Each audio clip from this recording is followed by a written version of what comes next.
If Diamond Tiara hadn't told the Cutie Mark Crusaders where the house on Horseshoe Hill was, Apple Bloom was sure they never would have found it. Now that she was looking at it, she recognized it was by far one of the largest houses in Ponyville. But it was so tucked out of the way that she had probably passed it hundreds of times in her life and never noticed it. Ponyville and the Everfree Forest were right next to each other, but there was usually a clear division where one ended and the other began. High on the hilltop, the house blended into the forest, almost like it was a part of it. Vines wrapped around the walls of the 5-story cottage. Trees grew right next to it, and branches brushed against the windows. The cottage itself seemed to be somehow wilder than other buildings in Ponyville. Wow, Scootaloo said, studying the house. that is definitely the scariest house in Ponyville. Sweetie Belle finished. Yeah, definitely the scariest house in Ponyville. It's a house, y'all. Apple Bloom insisted. Now let's go get a better look. The ponies crept up the hill, careful to stay close to the trees and bushes so they wouldn't be spotted by any pony. They crept even closer to the house. The vines growing up against the wall wrapped tightly around the windows. Great! Sweetie Belle muttered. More vines! Apple Bloom rolled her eyes and pushed the vines out of the way with her hoof. Through the window, they could see what looked like a workroom. There were jars filled with all kinds of things, strange plants lining the walls, lab equipment set out on tables, and 2 unicorns, one male, one female, wearing goggles and standing next to a large cauldron. They had the same lavender complexion, blue mane, and piercing violet eyes as Lilymoon. Do you think those are Lilymoon's parents? Scootaloo whispered. Apple Bloom shushed her and kept watching. One of the unicorns, the male, poured vials filled with different liquids into the cauldron. The other unicorn plucked leaves of a nearby plant and dropped them into the mixture as well. The cauldron bubbled violently as purple smoke poured out onto the floor. What kind of potion is that? Apple Bloom wondered aloud. She squinted. It was getting harder to see what was going on. The window was so foggy. Apple Bloom? Scootaloo tapped her with her hoof. Apple Bloom turned and realized it wasn't just a window getting foggy. A mist had come out of nowhere and surrounded them. Apple Bloom and the others tried to back away from the window, but their hooves stuck to the ground as if it were made of taffy. Gross. Scootaloo yelled as her hooves sank into the ground. I can't move! Sweetie Belle squeaked as she tried in vain to back away from the window. A chuckle echoed around them, but they couldn't see any pony through the fog. Who's there? Apple Bloom asked. What do you want? What do I want? A crackly voice asked with another chuckle. I'm not the one snooping into Pony's business now, am I? A glowing horn appeared as the fog swirled away, revealing an old unicorn. She was at least as old as Granny Smith, if not older, and had a tangled gray mess of a mane. She studied the Crusaders carefully. Auntie Eclipse said so you should answer your question. What do you want? Before any pony could answer, an explosion from inside the house engulfed them all in smoke. In the commotion after the blast, Apple Bloom realized she could move her hooves again.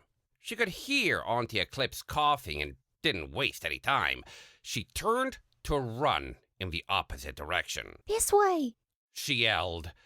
Scootaloo and Sweetie Belle followed her, leaving the old unicorn behind them. I can't see anything! Sweetie Belle called. This way. Follow my voice. Apple Bloom shouted back. The purple fog was beginning to clear up, and Apple Bloom could just make out the path they had taken that would lead them back to Ponyville. But before she could get there, another unicorn jumped in their way, blocking them.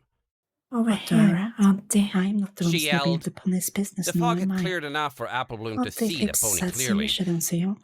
She was slightly do you want? older than the Crusaders and looked like Sticken is not Lilymoon, where they but don't belong. in No, reverse. who are you and what A are blue you? coat, a lavender It's a little tail, too and a noisy for my lavender taste. mane with a single I wouldn't be black so sure about streak that. running through it.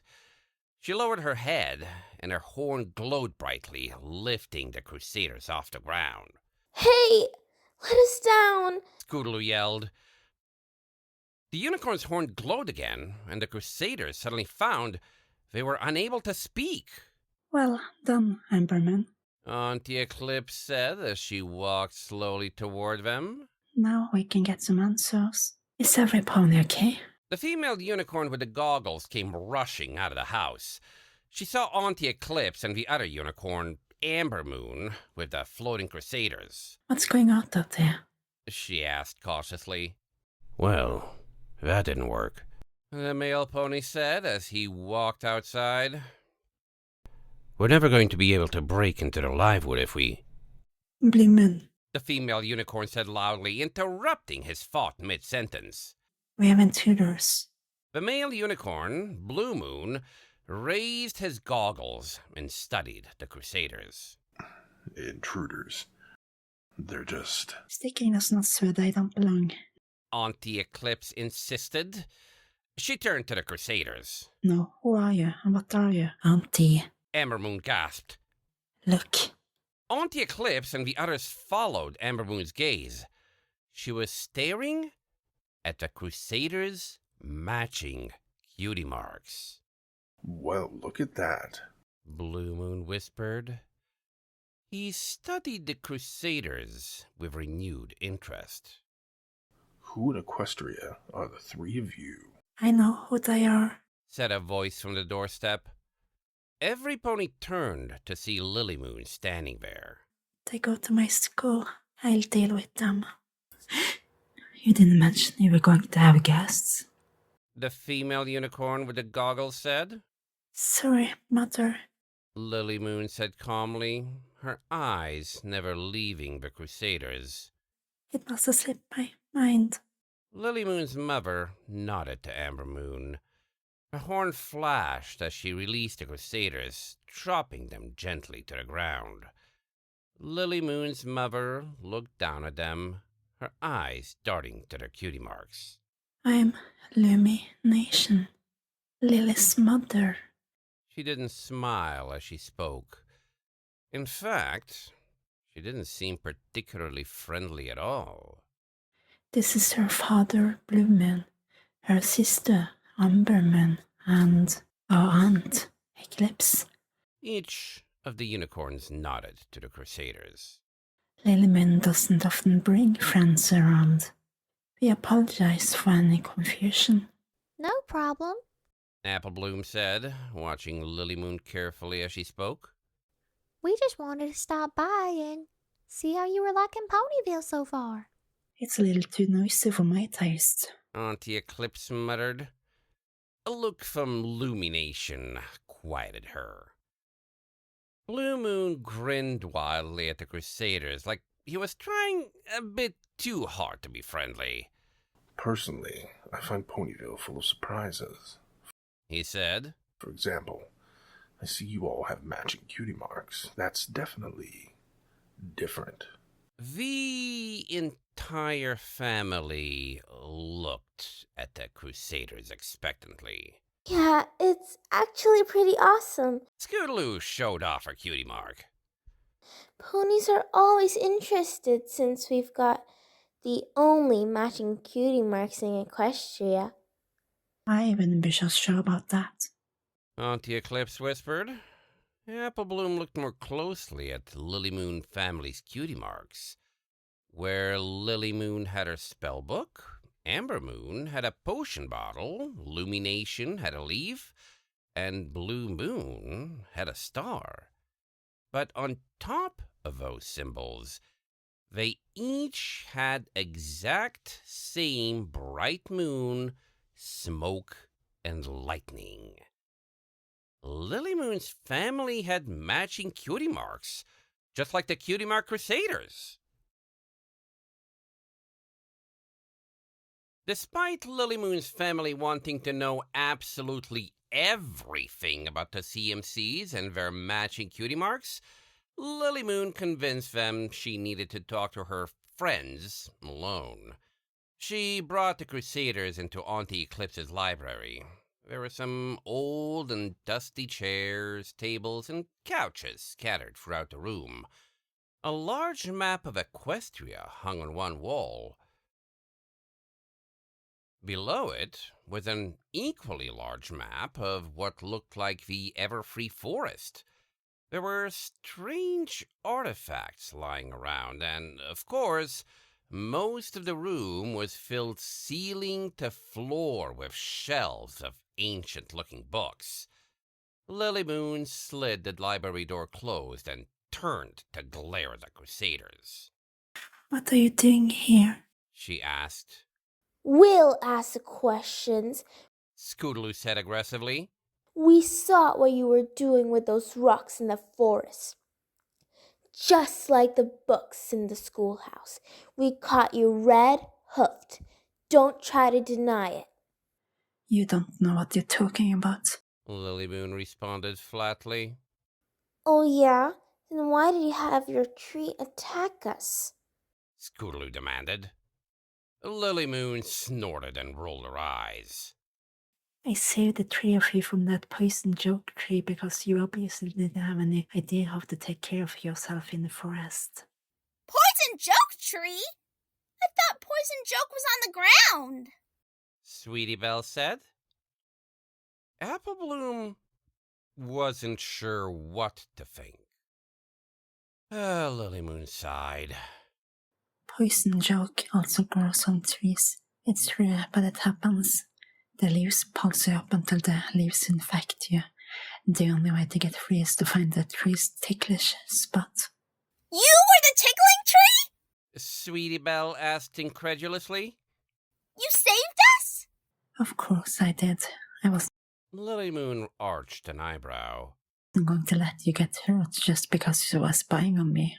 We were spying on you because what you did in the schoolhouse. Apple Bloom shot back. The one who did that to the schoolhouse. Lilymoon said angrily. But then her face fell, and she looked away.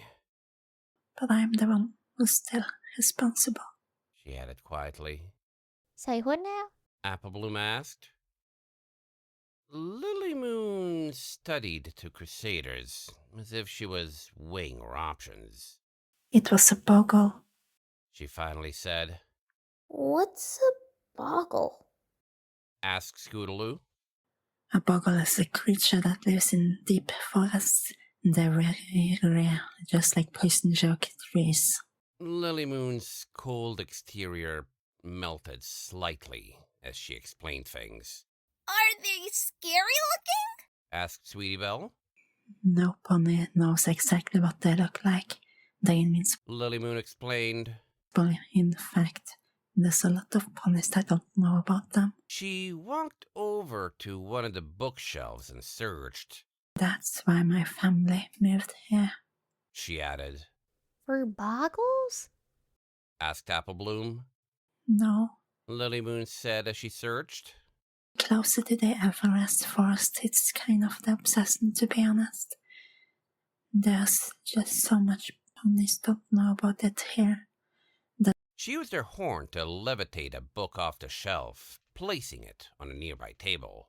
The Lost Creatures of Equestria. She read as she blew dust off the cover. This book contains the only record of mention of buckles. Lilymoon flipped through the book until she came to the page she was looking for. Buggles tend to keep to themselves. She read. They're very territorial and mark their nests with elaborate decorations. Methods can include, but are not limited to, scratching symbols in trees, bright colors, decking, and levitation of objects. Basically anything that makes their nest look unique as possible. They get furious if anything disturbs their home. Lilymoon looked down at her hooves. Observe a bogle in their natural habitat. I found the nest when I was in the forest after school, but the bogles wasn't there. I went back and checked again this morning. I don't know. I don't think it was there. I should have been more careful. I knocked over a couple of rocks. She sighed and then continued reading. Provoked the boggles upon its nested tracks. The creatures were disturbed, builds a new nest in its victim home. If it likes its new surroundings more than its old nests, it's almost impossible to force it to leave. I got Lilymoon looked at the Crusaders. Schoolhouse early. So did the boggles. I think it really likes the schoolhouse. Wow. So this was really all your fault. Scootaloo blurted out. Lilymoon looked away, embarrassed. Okay. Applebloom said. No use crying over spilled cider. How do we get rid of it? That's the problem.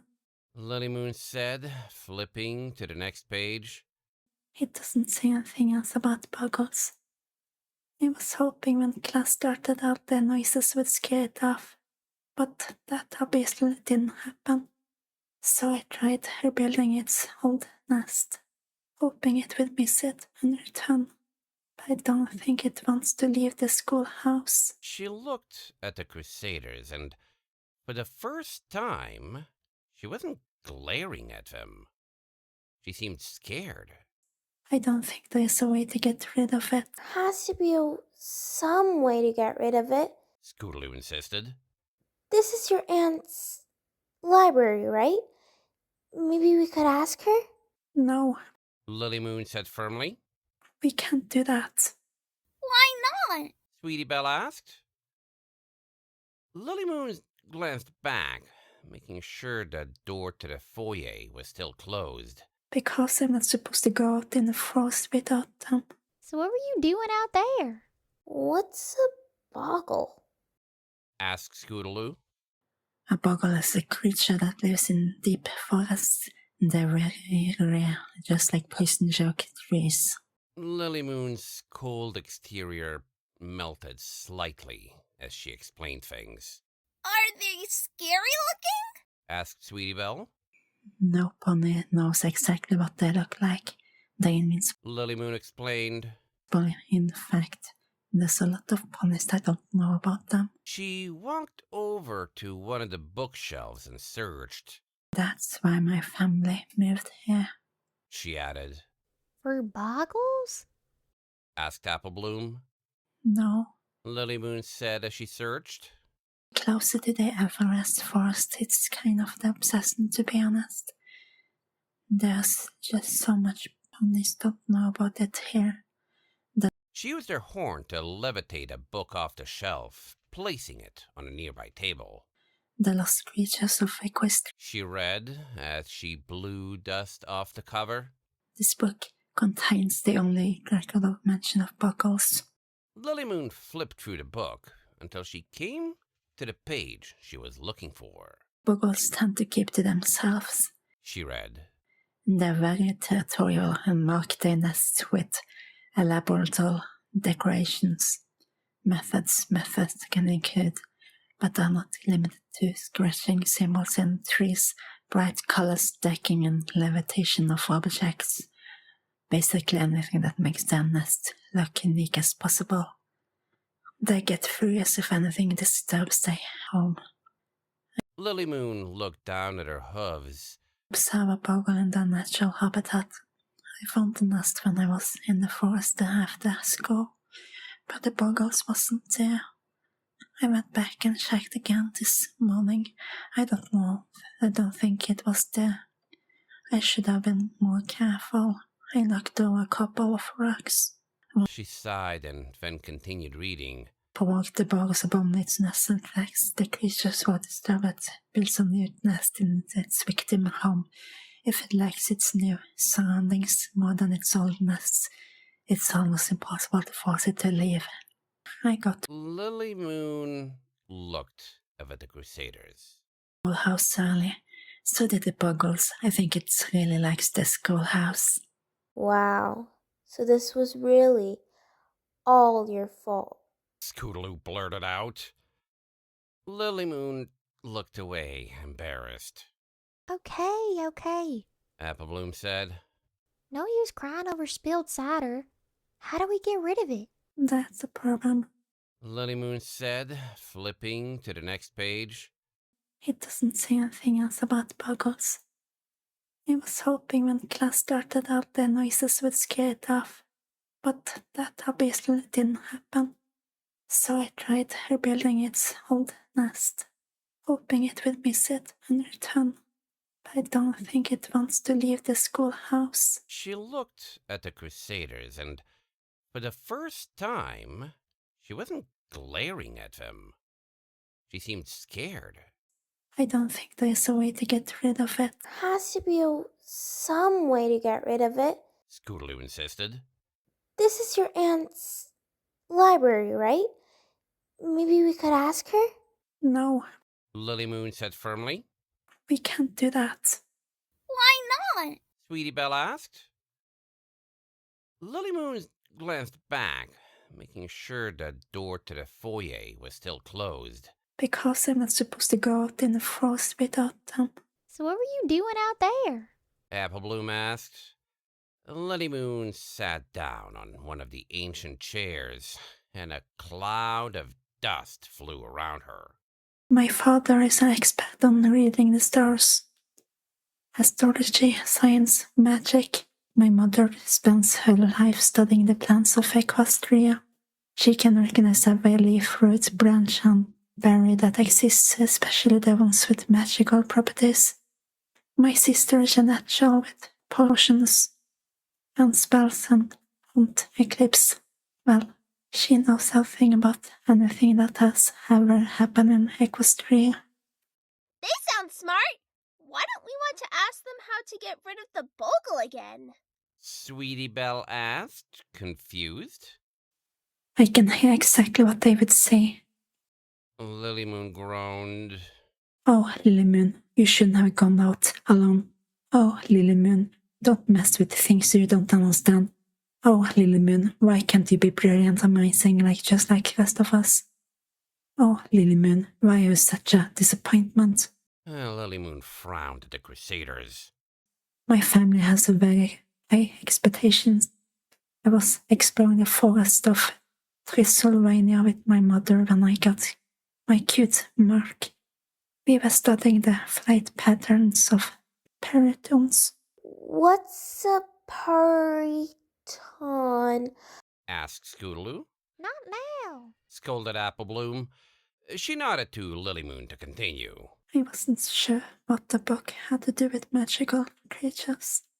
I thought maybe I was supposed to study and catalog them. That's why I was trying to study the buggles. I don't know. I just want to show my family I'm good at something. You all wouldn't understand. Actually, Applebloom said.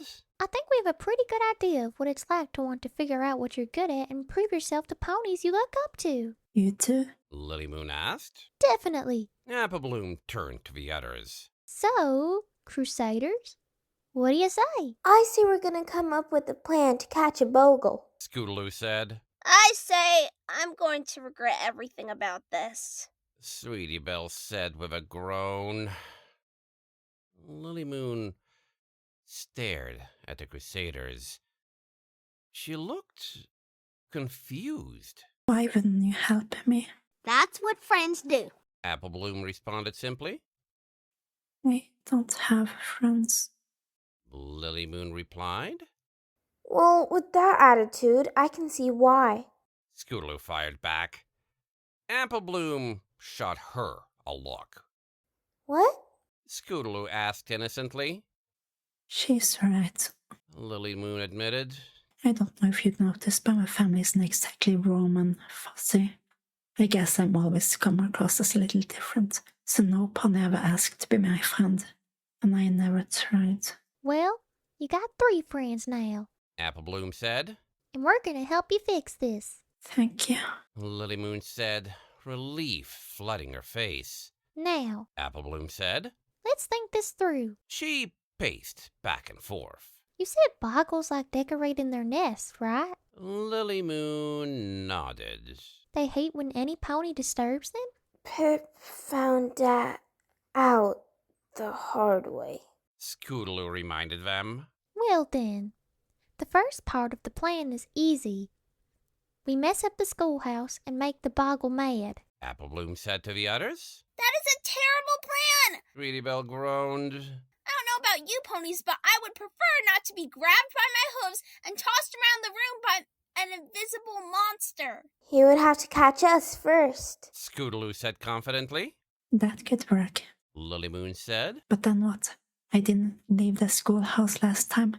I think it likes it too much in there. Yeah, but we had somewhere better we could lead it. Scootaloo thought aloud. It's gonna have to be really nice to convince it to leave. Lilymoon pointed out. Well, no offense, but your rock stacks weren't all that impressive. Scootaloo responded. Maybe the bogle is just tired of living in the woods. Sweetie Belle suggested. How does that help us? Scootaloo asked, rolling her eyes. Unless you wanna let it live with you and Rarity. No way! Sweetie Belle squeaked. Rarity loves her boutique, and she's scary when you mess with her stuff. Wait a minute! Applebloom exclaimed. I bet the boggle would love Rarity stuff too. It's way prettier than rocks and sticks in the woods. What? No! Sweetie Belle squealed nervously. We are not setting a bogle loose in my sister's shop. Of course not. Applebloom said. But we are gonna need to borrow some of her stuff. Here's what we're gonna do.